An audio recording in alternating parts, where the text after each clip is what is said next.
I'm your host, Kayla Delano. Today we have the immense privilege of hearing from Long Beach native and former track and field athlete, Crystal Irving.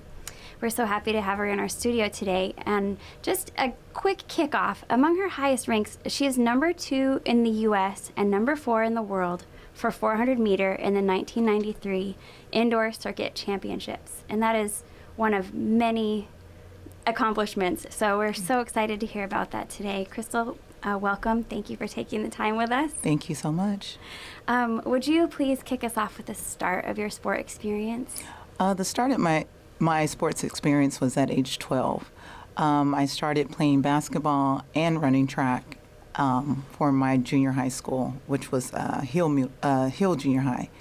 I come from a family of athletes. A lot of them play basketball, some football. I've had some cousins play for the Golden State Warriors, the LA Rams. By the time I was a junior at high school, I decided that, you know what, I just want to do track and field. Because in basketball, you can get 15 rebounds and your team can still lose. And I wanted to be good. I wanted to be noticed. So I decided that track and field would be where I would make my home. I love that. You took it upon your own shoulders. It's not up to this team. It's up to me. Right. Exactly. Exactly. So when I first started, I was focusing on the sprints, the 100, the 200, the long jump. My 10th grade year at Long Beach Poly, and I got injured doing the long jump, so I took a 2-week break. And then my coach said, you know what, I'm going to put you in the 400 this week. So my first race was against a young lady from Long Beach Wilson, Nikki Swanson. She was the top 400 runner in Long Beach at the time. I think my first race, I ran 57, and I took first that day. She took second. Wow. And they're like, wow, do you know who you just beat? I'm like, no, I was just running. They're like, well, she's the top girl in Long Beach. I'm like, oh, okay. I was so nonchalant and just, doing what my coach asked me to do. But by the end of that year, as a 10th grader, I took second at state, and I ran 54 my first year out. Wow. I continued that history in the 400 my junior year, where I was ranked in the U.S. as well as California as a top athlete, placed second at state again. And then my senior year, I was ranked number 1 in the nation, number 1 in California. Amazing. But then I pulled a hamstring the week before state, same night as my prom. Oh, my gosh. But, I didn't let that just get me down. I continued on, went to Long Beach City after Long Beach Poly. That first year was rough because my hamstrings hadn't really healed. But by the time I was my second year at Long Beach City, I was a state champ there in the 400 and the 200. So got right back into it. And then went on to UNLV, where I was on a full scholarship. And I had an excellent time. I had great teammates, excellent coaches.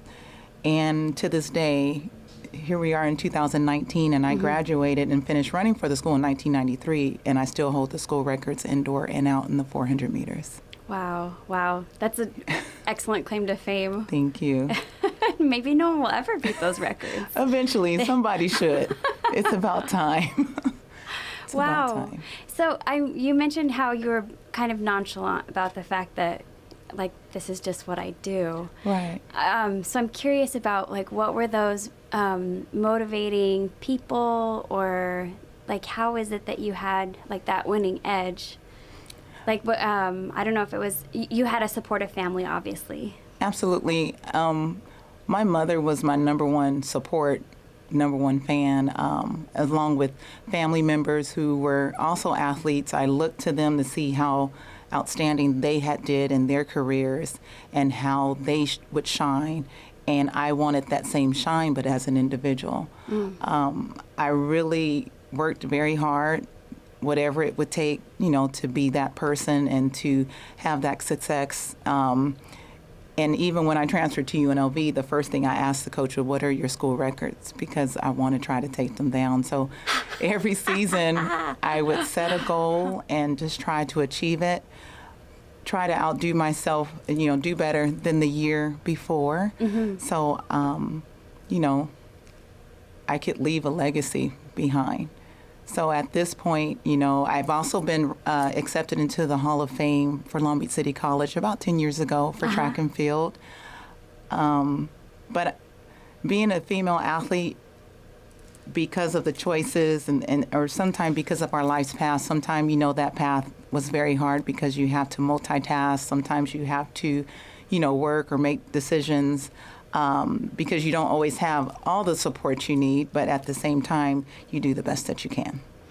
I'd love to dig into that a little bit. Can you tell me more about being a woman in sport? Because you talk about, as a female athlete, was that always on your radar or something that just as time has gone on, you've seen this as significant? I think as a female athlete, especially in a world where I think it's a norm for men, but not so much for women. My own dad, when I was running back in like 91, 92, and around the time I was about to finish college, he's like, "So are you finished with that track and field thing?" I'm like, "Daddy, do you realize I get paid to go to meets, paid to run, paid to perform?" I said, "I get paid just like a man does." Wow. I said, but my dad came from a time where, you went to work. Yeah. Sports was not paying the bills, so he didn't quite understand that concept at the time, but over time he realized that his daughter was pretty special. Oh, that's very interesting to know that your strongest supports were really close to you, but also that also the voice of, is this really right? Is this where you're supposed to be? Was also really close to you. Yes. That's all of it was like part of that tight circle. Absolutely. And I've had mostly male coaches in my career, and they always push me to be better than the year before or set goals and trying to outdo, if I got a new coach, trying to outdo what the coach before did. Just, to make sure that they were on the right path because, of course, we had a team and they wanted our entire team to shine. But they knew I was a hard worker and whatever they said I needed to do, I would do. So did they end up giving you different roles in that way? You had a team, were you like a team captain? Or? Yes, I was a team captain. And we had young ladies that say, even I guess it's prepared me to be a coach. They weren't our top athletes, but I was always very encouraging to anyone on our team. Just wanted to be very motivating, encourage someone to do better or try their hardest. And if they're hurt, see the trainer, come back. If someone was down about their performance, just trying to cheer them up, regardless of my own situation. And my team, I forget what it said, but my team gave me a plaque when I was at UNLV when we were finishing, just about how I was always encouraging and always just a big team supporter, and how they always can count on me and to be there to motivate them when they're maybe not feeling so great or not feeling like they have the support that they should have.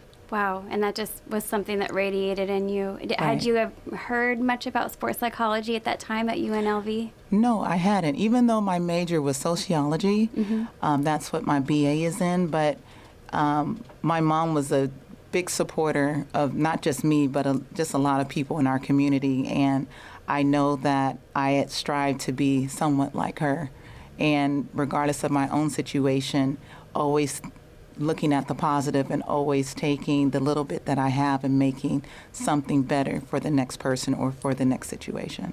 I love that. It reminds me of that quote about how the rising tide raises all the boats. It's not only you, you're raising everyone around you. It's Exactly. not only about you. But also the way you talked about setting goals, that didn't feel like a comparison game.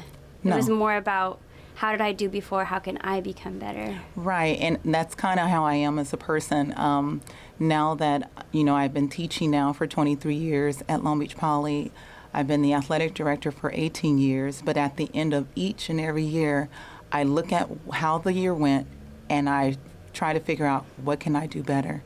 How can I just change something in communication to make sure that my message gets across to parents, to the kids? I never feel that it's perfect. I feel that I can always improve. Wow. Is that a process that you do on paper, like journaling, or is it kind of a meeting that you're shooting back and forth with other people as you're analyzing results? It's probably a mix of stats and... Yeah, it's a mixture of both because just like we have a parent handbook I've created for track and field that talks about, our finances, but it also talks about nutrition, and it also talks about other things like behavioral contracts for our kids, and not just my team, but for all sports. And a lot of things that I do for the 200 kids I have in track and field, I try to do that for our new coaches that I bring in or that I hire, just to make sure that their programs, the coaches are not worrying about how the team is running, but just worry about, if everything's in place, if you have transparency with parents, you'll have less problems. Yeah, sure.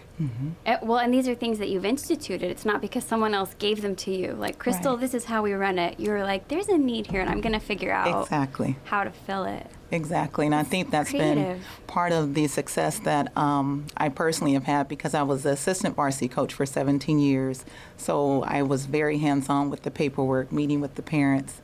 And as smooth as I may sound today, I used to stutter, be very, very shy. Oh, wow. And not able to speak like I'm speaking now. So I've come a long way. Yeah, your path of growth has been broad in a lot of ways. It's come a long ways. Well, I am aware that you did run in the Olympic trials. Yes, I did. 1996, right? As well as 1992. Oh, right. Sorry, I missed that. I'm saying that there are many proud achievements of your career. Yes.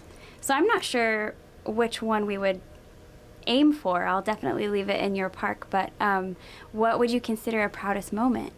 Actually, I went to the World University Games where I ran first leg on the 4x4 relay, and we walked away with the gold medal, and that was like the highest ranked college athletes at the time in the world. Wow. Also, I went to the Pan Am Games in Argentina. Again, I ran on the 4x4, and we walked away with the gold medal. I went to different Olympic festivals, as well as 1992 and 1996 Olympic trials in the 400 and 200. Yeah. So I've had many opportunities to, be around some phenomenal athletes, including Jackie Joyner-Kersee, because I was running back in the early 90s. Yeah. And starting out in 1984 was the first time I really got to see a professional track meet. And so at that time, I'm seeing Valerie Briscoe-Hooks, I'm seeing Jackie Joyner-Kersee, and FloJo. And instantly, I think I really connected with FloJo. That's why I have the nails and the hair and everything else. And I just saw that you can be an athlete, but you still can be a woman. Right? They were on the scene for being like glamorous women of power. Exactly. Yes. So I really keyed in on that. And so in high school, my nails were much longer than they are now, but of course I didn't have a job. And, I really keyed into that. So even as a coach, I'm wearing sweats today, but normally I may have on a sundress, I may have on wedges, I may have on sandals. I never wear a polo. I'm always a woman first. I love it. I've been an athlete my whole life, so, I have enough time to do that. Well, it sounds too like a lot of this identity is very integrated, and not that you've made yourself separate. Like, this is the dressed up me, this is the running me. It's like, it's all of you all the time. Yes. Which is, I'm sure, a very a full way to present yourself in life, is that you have all these things that work in harmony and that they're not disparate from each other. Exactly. It's very cool. Thank you. So we talked about some of these proud moments of being at these pinnacle athlete experiences. Was there a moment when you were aware of not being the best at that? Like, what is this going to look like later? Or were you just in the moment and not thinking about life after this? The only time when track and field became difficult for me was pretty much my last year in 96, because I was running with the cracked bone in my toe. Oh. And at that time, my trainer and my chiropractor said, your bone is cracked, but it hasn't broken. I said, so what should I do? Should I, wrap it? What should we do? And he's like, all you can do is take extra calcium every day. We can wrap you up. Basically, you'll run until it breaks. Ooh. It never broke, but I was running in pain. So that's why I said, I think I might have done one other meet after 96 Olympic trials, which was like an Olympic festival, but because I wasn't running at where I was used to, I said, I'm done. Wow. But I was in the hopes that after that, my body would heal and I could come back. So I always kept my weight down. I still would do workouts with my kids sometime, run to the hill or jump in, a workout, at the high school. But to this day, that toe never really healed. So, Wow. so if I get a pedicure, they rub a little too deep. I'm like, could you kind of take a little pressure off right there? Yeah. So yeah. That reminds me crazy. of that story of Achilles' heel. You had the toe. Yeah. It's like the one Exactly. weakness. The one weakness. So did you have, emotionally, how did you process that? You feel like you were leaving on your terms, like, I'm okay with this, I'm going to set this aside? You said you always left the door open. Yeah, I left But it. you had to think. Yeah, I definitely, if I'm going to do something, I want to be at my best. And if I'm not at my best, then I don't want to do it. But I know that in 1996, I knew it was Olympic trials. I knew I already had qualified. I wasn't going to just say I'm not going. So whatever it took, whatever pain medicine I had to take, I just, within the guidelines, because at that time, outdoors, I was ranked like number 8 in the U.S., and they show up to your house for drug testing whenever they want, and you have to comply. Well, by the time I talked to my mom and I knew I was no longer going to run, I believe the USA Track and Field, they showed it at my house for me to drug test, and I said, I'm not running anymore. They said, well, if you don't test today, you can't run for the next 2 years. I said, I'm not running anymore. I'm done. Wow. I said, my body's not going to allow me, so that's it, and I'm moving back home to California. Oh, so where were you when I that? was living in Vegas at the time. Oh, right, when you're at Yeah. UNLV, of course. Yeah, so I had graduated from college, but I had moved back just to train for like 6 months with my coach at UNLV just to get me ready. And I just, sacrificed whatever I needed to do for that time. But I knew that the sacrifice was becoming too much. And at the time, my mom had fell and broke her hip. And around the time when I was in Argentina, which was a weird week because my mom is always where she's supposed to be when I call. And I was in Argentina for 2 weeks. The first week she was there every time I called. And at that time, I don't even know if we had cell phones. Yeah. The second week when I called, she wasn't there. My grandma, oh, how's it going? I'm like, where's Mama? Yeah. Did you run yet? I said, no, I still have a couple more races, to go. And for whatever reason, for a whole week, I didn't talk to my mom, and that is not normal. Did your grandma let you in on, like, Not she's until not I was okay? Not She until I didn't was tell you? finished. She didn't tell me. Because my mom knew if I knew what was going on, I would have flew home and not ran. Yeah. So after I finished, she's like, how'd you do? I said, well, Grandma, I ran the 400. I ran the 4x4. I got a gold medal. I believe I got a bronze medal in the open 4. I said, but where's Mama? I Right. haven't talked to her. Well, she had surgery. She broke her hip. I'm like, when? Well, Wow. about 5 days ago. Oh, my gosh. And so I went to my coordinator. I said, I need a plane ticket straight home to California, not back to Vegas. My mom's in the hospital. And as soon as I walked in, I knew you'd come. But I said, Mom, why didn't you tell me? I knew you would come home, and I Because wanted. she wanted you to be focused. She wanted me to be focused, and she knew I would just be like, I'm done. I'm going home. But it just taught me as a woman to be strong, and it just taught me that sometimes it may not be what you want to do at the time, but sometimes you do what you have to do. Yeah. And I think as women, especially as athletes, we're mothers, we're the head of household sometime. Yes, sometimes there's a father or a husband that helps support us, but I feel we have to go through way more. And we have to internalize those emotions sometime and not show them in order to be the strong leaders that, we should be. Sure, because your mom was a model in sacrifice. That she would have loved to have you there, and even over the phone to just talk to you, but Right. she knew it would take you out of your headspace. Right, exactly. Wow. Yeah. So then you've taken that on. Like, I'm proud of her for being that. Even at the Exactly. time, you were like, "Why did you withhold this from me?" Exactly. Wow. Wow. Right. So then, if you would classify a low moment, do you think it was that when they had come to your door and you said, "I'm not running," or was there some other moment that's like, this was what was hard? Yeah, that probably was the low moment as an athlete, because my will and my drive was still there, but my body physically just was not able. Yeah. And I think it's different if your body's able and your drive is there, or if your body's able and maybe mentally you're checked out. I wasn't mentally checked out, just my body was. So I just had to make a smart decision and realize that I had to do something else. So tell me about that. You made the next decision. You decided to move back to California. You were leaving Las Vegas. And then, so you came to California. Did you already have opportunities lined up, or? At the time, I did not. But I was working in retail as a merchandise manager for Express because I love fashion. That's probably why I never wore polos. But sure. I worked at Express after I graduated from college because I could work and still run.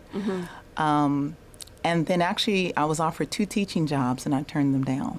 One at Stevens Middle School and then one at Lakewood High School as the head track coach and a teaching position. But I told them if every time I go up against Long Beach Poly, I'm going to forfeit, so I'm going to turn down the job. Wow. That's how much I love Poly. Yeah. So by the time the 3rd position came up, which was at Long Beach Poly, Mel Collins, Sean Ashley, they were the principals at the time. I was offered the position. My family was like, you better not turn down another job. Had you already been talking with Long Beach Poly about the fact that you were home? Well, the coaches, yes, because my godfather, Don Norford, who coached me in high school, was still there. Okay. And he wanted to bring me on, but I just wasn't ready for that type of responsibility yet. Okay. I love my 40% off at Express and Bath and Body Works, and you know, I love doing floor sets, putting things together, making people feel good, look good about themselves, and but I realized that I needed a career that was gonna, you know, pay a lot more. So I love that you explained how it happened, because that's really, I wanted to hear those details. But I'm curious, how long was that? Was that like a year where you were just not in sport for a minute? Or a couple years? What was your time frame? Well, I finished in let's see, summer 96 was the last time I ran. Okay. Fall of 97 is when I started teaching. Oh, okay. So about a year. Okay. Yeah, about a year. It probably didn't come up. It might have been longer. Right, I was going to say, but the right one came, and the right one came. You were ready mentally to be there for that. Right. Plus, that meant I had to go back to school. School was kind of difficult for me, so that's not something I really was looking forward to. But once I got into it, I realized grad school is a lot easier than undergraduate because you're not taking a lot of tests. You're more so writing papers on your opinion. So I went back to get my teaching credential while I was working at Cal State Dominguez. Okay. And then I also coached basketball when I first came back as the frost-off coach, and I coached track and field. So I was doing 2 things at the same time. Getting the master's in sociology. Yeah, well, not a master's, just getting a teacher credential. Oh, right. A clear credential in kinesiology. Okay. But I had enough PE units that I took at Long Beach City in order to teach physical education. Okay. At that time, I also taught health at night school, driver's ed back when it was free, driver's training, all of those things. And it took me about 5 years to get my credential. And at the end of that time, that's when I was offered a job back at UNLV to be the head coach. I also was offered a job at Poly to be the athletic director, which was 18 years ago. I chose Long Beach Poly. Both of them were so dear to your heart. They were. And the money that was offered for UNLV was more at the time than what I made. But I knew I had not had a family yet. I haven't had a chance to have a baby yet. And I knew that I kind of needed to be in one place for that to happen. Because sometimes when you're a college coach, you may only be there for a short time, 3 years, 5 years. It's not a guarantee to be there for a long period of time. So I chose Long Beach Poly, and I'm happy to say, I make more than that now. I have job security. I'm off every holiday, every summer. You know, I have a 13-year-old daughter. I'm able to give my time to her. I have an excellent staff under me that support me. So if I need to take off for mom duties, it's not a problem. Even though we do have 26 sports at Poly, my co-athletic director is Rob Schock. Rob Schock was also Poly alumni. He also was a track coach like myself. So he understands how loaded my plate is. So he's actually Dean of Students and Boys Athletic Director, where I still teach full time. And I'm Girls Athletic Director. So if it's something I can't get to, Rob has my back. And Wow. he's like my brother. And it's crazy because our firstborn, his daughter and my daughter, they're a month apart. And we have actually quite a bit of our staff. All of our kids were born 2006. They'll be coming to Poly next year. Oh, wow. But they're invested in Poly too. Because I told my daughter, I said, what if you went to another high school? She's like, really, Mom? All I know is Poly. So Yeah. I'm not going anywhere else. So. Yeah, that's a really tight web. Very tight web. Even my mom, she's class of 54 from Long Beach Poly. So that's just the history of our family. Long Beach Poly, that's all we know. Wow. And here you are inspiring more athletes, both women and the men. Absolutely. Athletes at Poly. Is there, I feel like you have your finger on the pulse of like, how could I make this better? What did this year teach me? That you're always learning and like cultivating more of what it could be. Absolutely. I guess I'm curious, do you feel like you should be bringing on more women, or do you feel like the men that are there are really in it? Actually, we have brought on more female coaches. A matter of fact, a year ago, well, not a year ago, but this year, we hired Gabrielle Bournet. She was one of my former athletes, and she's our new and first woman to be over our women's cross-country program. She's also African-American, so she's our first, African-American to be in that program as well. And part of our staff that we have, actually half of my staff, they're former athletes. So they already know what it takes. Another one of my female coaches, her name is Deetra Ransom. She's one of my former hurlers when I first came in 97, 98. She's my sprint coach. She's also our hurdle coach. She also is a mother of 3, has twin boys, a daughter, but she's there every day, and she's able to give her time. Wow. That's, I feel very interested in that because I don't think everybody, just because they're an athlete and they understand athlete mentality, are good at translating what it means to teach other athletes to be that. Sometimes Right. it's like, just do what I do, and it's like, that's not enough It's to not enough. communicate. Because I know you're passionate about developing the whole person. Exactly. So I guess I'm curious as like, how do you communicate that to all the people that you're directing them to? Right. I know that even when I'm hiring a coach, I just don't ask if they know how to coach the sport. How are you going to motivate a kid that's not motivated? How are you going to make sure kids are handling themselves in the classroom? What are your guidelines when it comes to making sure their behavior is appropriate, not just in the classroom, but outside the classroom? How do you communicate with parents? Those are great questions. Just things that it takes to really run a company, not just be a coach. So we normally have a panel of that hires our coaches, but I think I more so bring in the aspect of, besides the coaching, how are you going to do the business part of it? How are you going to sell yourself as a person and make sure that everyone understands what you're looking for, and how are you developing athletes? And if someone is not the best athlete, do you just turn them down, or do you try to develop them? So I know even on my staff, because we have, like I mentioned before, 200 kids on our staff, and every year we have a larger team even in the football program. Wow. But I think it's because it's not just about being fast, and it's not just about jumping far or throwing far, but it's about developing people. And even when Coach Don, after he retired, he was in the hospital dealing with diabetes. Well, the head nurse was one of the young ladies who used to be on our team, who was maybe not that good, just an average athlete, never went to CIF, never went to state, but she was smart. And she has a career as the head nurse at Long Beach Memorial. Well, she was the person who took care of our coach. And so it's not just about who's the fastest, but these are people who are going to run our programs, run our country, maybe be your next boss, or give you a place to live, or give you a job. Yeah.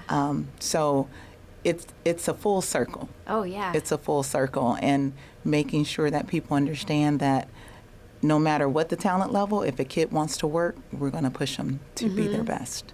Wow. And then you can be equally proud of their achievement, Absolutely. whether it's, yeah, like you say, a championship at this or being a contributor to their community. Absolutely. That's really cool. Love it. Thank you. Thank you. Oh, my gosh. Well, it's been really exciting to talk with you today, Crystal. Thank you for your time and to get even just a glimpse into all of the hats you wear and all that you juggle. Thank you. Yeah, it's quite a few things. It's funny how, like, on the one hand, I can see that that's overwhelming, but on the other hand, these things feed into one another, that the time in the classroom is enriching your time as a mom, and your time as a mom is enriching your life as a coach. And, Right. like, all of these things are, like, integrated. I guess like we were saying, your fashion and your athletic career and your representation as a woman, Yes. like, that none of them are diminished by who you are and how you Right. live. So I'd like to wrap with this question about what wisdom you would impart if you could sit down with your younger self, and what counsel might you offer her? To be more confident. To be more confident. Yes, and not be afraid to ask questions. No question is too small, or, it's not, every question is important, because sometimes you shy away from maybe asking something that can make a huge difference in your life, and being able to share when a moment's not so great, so that you can make it better the next time. So if I could do that with my younger self, I think maybe I would be an even better person now. But like I said, there's always room for growth. I never feel I have it perfect. I feel I always can improve. Well, that's beautiful. On the upward track. Even Absolutely. talking to the younger self, like, we're still going to go. Right. Going and going and going. Well, it'll be cool to see where you are 5 and 10 years from now. Thank you. As you continue to develop and hone your program into the best it can be. Thank you. Awesome. All right. Well, we're going to wrap. Thanks so much, Crystal. Thank you so much.